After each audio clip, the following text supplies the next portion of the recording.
What is the voltage produced by a voltaic cell consisting of a lead electron in contact with a solution of ionic lead and iron electrode in contact with a solution of Fe2+? So we have two half reactions. We need to write both of them first of all. So I'm gonna write Pb2 plus 2 electrons is gonna give me Pb in solid phase. And on the other hand, ferrous iron plus 2 electrons is gonna give us Fe in solid phase. Second thing we need to do, we need to find out the standard reduction potential table and find out the standard reduction potential for each of these reactions. For the first one, if you look for it, it's going to be negative 0.13 volt, and the second one it will be negative 0.44 volt. So now first of all we need to find out which one is anode, which one is going to be the cathode. So anode is where oxidation happens, and cathode is going to be where reduction happens. Reductions happen where we are dealing with a stronger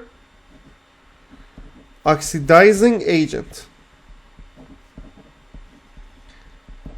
As you go up in the standard reduction potential table, you're going to have stronger oxidizing agent. As you go up, you have a greater value for standard reduction potential. So as you see here, we have two different values for standard reduction potential. One of them is negative 0.13 and the other one is negative 0.44.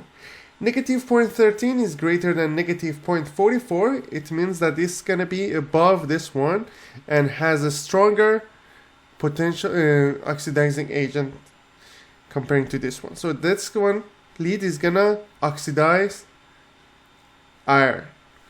So this one is going to be the cathode.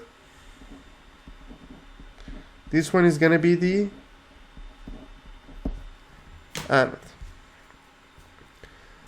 And if you want to find out the voltage produced or standard reduction, the standard cell potential, that's going to be equal to standard reduction potential of the cathode minus standard reduction potential of the anode.